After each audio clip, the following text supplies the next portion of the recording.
I love the MonsterVerse. From the Monarch TV show to Godzilla 2014, I have been a fan of the movies with the big-ass animals destroying shit since I could use my eyes. I personally consider King of the Monsters to be a cinematic masterpiece, so when I saw the new Empire, I was hyped and excited to see some more crazy kaiju fighting. Not at all was I disappointed by this movie whatsoever. This movie is damn near 99% throwing hands, and they really lean into the fantasy element of the MonsterVerse, which might not be everybody's cup of tea, but I thought it was really cool despite it being a little too far sometimes. The lens that the new Empire is filmed on is horrifyingly bad. I'm sorry, but holy shit, it looks really strange, and it has like this weird fisheye effect to it. It is by far the worst anamorphic lens I have ever seen in a movie in my existence. Also, the whole movie is edited like a trailer, and it can be cringy sometimes, but that adds to the action blockbuster feeling, I guess. I really like the version of Kong that's in this movie. He's a much older, more worn out version of the Kong that we've seen in previous movies, and it's cool to see him not always being a crazy monster all the time and sometimes just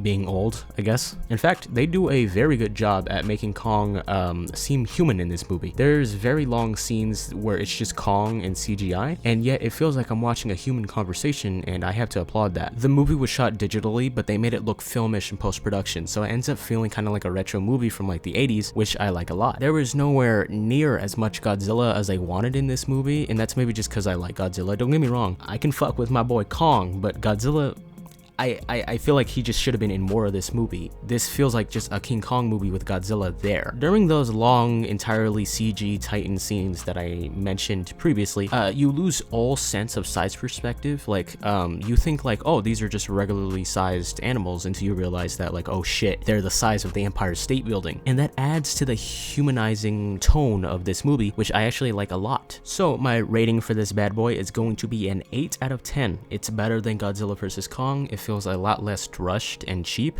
and it is the quintessential summer blockbuster. Go watch this now. I thoroughly recommend it. It's just a bit long. Anyways, I see y'all bye.